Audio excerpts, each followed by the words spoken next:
पढ़ना जो है ना, पढ़ना पढ़ना एक अधूरा शब्द है। पढ़ना, पढ़ने के साथ है समझना।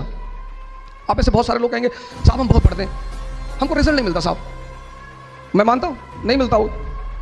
आप पढ़ते को स्ट्रेस लेकर पढ़ना है मुझे, नहीं, समझना है। यह पहला मंत्र है सफलता का, पढ़ना नहीं है।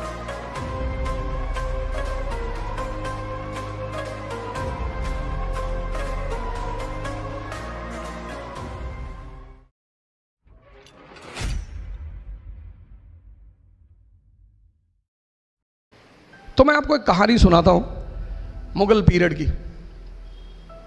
अकबर के दरबार में पंडित महेश दास, जो बाद में बीरबल के नाम से बड़े फेमस हुए।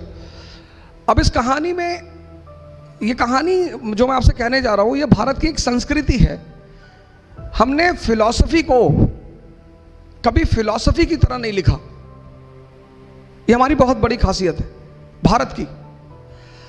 हमने फिलॉसफी को, जिसको आप दर्शन कहते हो, हमने उसे कहानी के रूप में लिखा।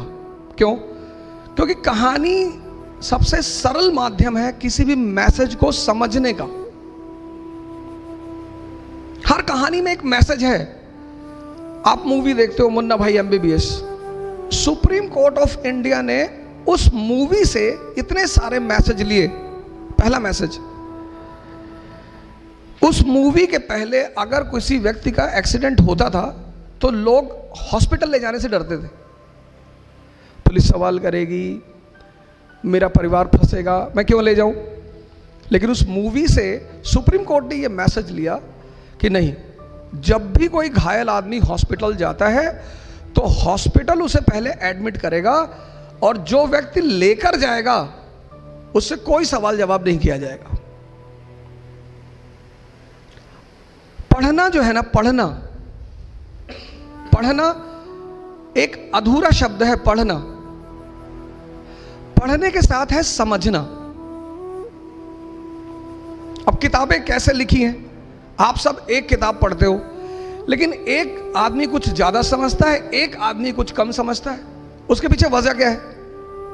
पहली इंपॉर्टेंट बात, आप में से बहुत सारे लोग कहेंगे साहब हम बहुत पढ़ते हैं, हमको रिजल्ट नहीं मिलता। साहब मैं मानता हूं नहीं मिलता हो। किताबें जो हैं वो सीधी लाइन में लिखी गई, ऐसे सारी किताबें, बाइबल, गीता, कुरान, सारी ऐसे सीधी लाइन में। अब मालिक ने क्या कहा हमसे कि किताबें तो लिखी हैं सीधी लाइन में, अगर तुम्हारे में समझ है तो इन लाइनों को जोड़ो।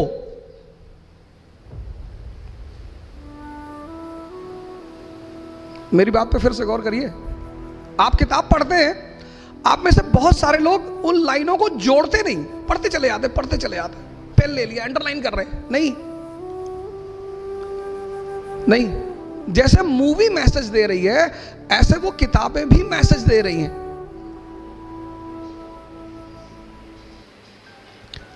अब जब आप लाइनों को जोड़ोगे, अब लाइनें सीधी लाइन में हैं, अब आप लाइनों को जोड़ोगे, उन जोड़ने के लिए रुकना पड़ेगा। You have to stop. इसलिए हमने कहा अध्ययन मनन, पढ़ो और सोचो। तो जैसे आपने वो लाइन जोड़ोगे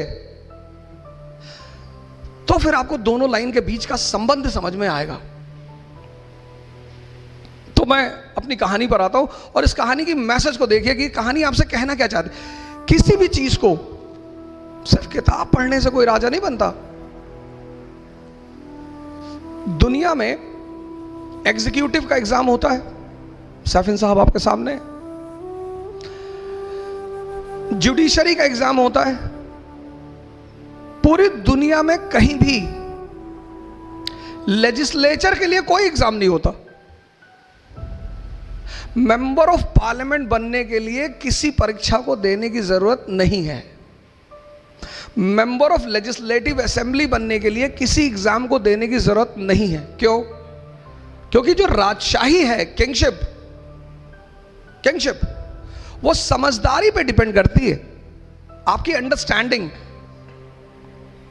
तो पंडित महेश दास अकबर के दरबार में आए, बाद में बीरबल बने। तो अकबर के दरबारियों को बहुत बुरा लगा, कह रहे हम लोग शाही खानदान के लोग, ये आम आदमी इसको कहां से उठा लाए, ये नहीं बैठेगा दरबार में।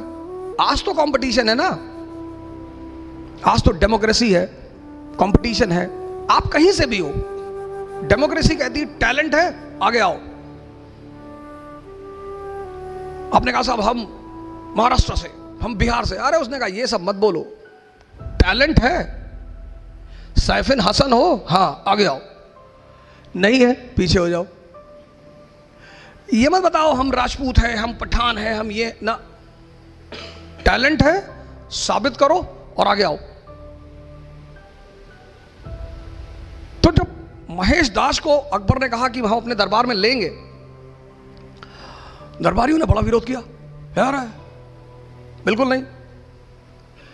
अकबर को पता था कि आदमी बड़ा काबिल है ये, तो अकबर ने कहा कोई रास्ता तो निकालो यार, कोई कंडीशन तो रखो। तो एक बड़े आलिम बैठे हुए थे, मुल्ला दो प्याजा, बड़े पढ़े लिखे आलिम टाइप के आदमी। उन्होंने कहा शहंशाह एक ही शर्त है, हम अकबर को एक ही शर्त पे अंदर आने, इसको महेश को एक ही शर्त पे अंदर आने देंगे। अकबर ने कहा क्या? बोले अगर ये मेरे सवाल का जवाब दे दे हम इसे बुला ले अंदर। अकबर ने देखा महेश दास की तरफ, बोले शर्त मंजूर है?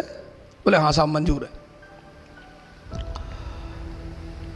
तो अकबर ने कहा कि मौलाना साहब पूछिए। तो मौलाना साहब ने महेश दास से कहा कि बताओ मेरे मन में क्या चल रहा है।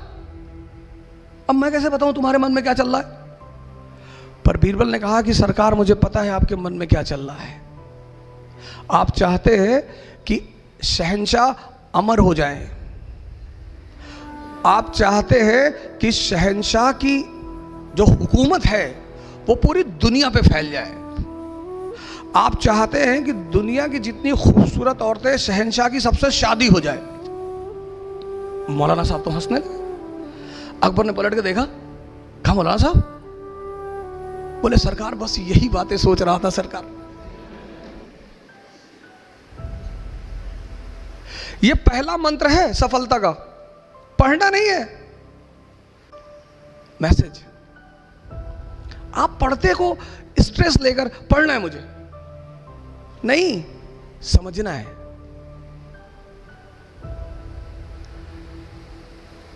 आप पहली गलती पता क्या करते हो? आप स्ट्रेस लेके काम करते, पढ़ना है। मैं नहीं कहता, आप किताबें इतनी प्यारी चीज है, इतनी, पर कब? जब आप उन्हें समझो। मैसेज पढ़ो किसके लिए? मैसेज के लिए। अगर आपकी पढ़ाई से आपको मैसेज नहीं मिलता, बेकार है। आपने कहा साहब ये किताब खत्म कर ली, मेरे पास लोग आते हैं, मैं कहता हूं एनसीईआरटी, मैं तो बड़ी किताबों, आईएएस बनना मतलब क्या? समझदारी, पहले अटेम्प्ट में 22 साल में। हमारा कुछ नहीं है इसमें, हम ये नहीं कहेंगे हमने बना भाई, हमने भाई साहब, नहीं नहीं, हमें बनाना आता, हम अपनी बहन को बना देते, भाई को बना देते। ये इस पूरे आदमी, इसकी योग्यता है इस आदमी की। इसने हमसे पूछा कि सर दिल्ली किधर से जाए, हमने कहा इधर से चले आओ, बस इतना रोल था हमारा, और ये आदमी चला गया। लेकिन जब तेंदुलकर का नाम होगा, सर ने अभी नाम लिया, तो आचरेकर तो होगा ही, हमारा तो होना ही था। हमारी लालच तो यही है। एक टीचर एक लालच में जीता है कि जब मेरे स्टूडेंट का नाम होगा तो उसकी जीवनी में एक लाइन मेरे नाम पर भी होगा। ये उसकी लालच है। पैसा तो मालिक बहुत दे रहा है, लेकिन नाम, मैसेज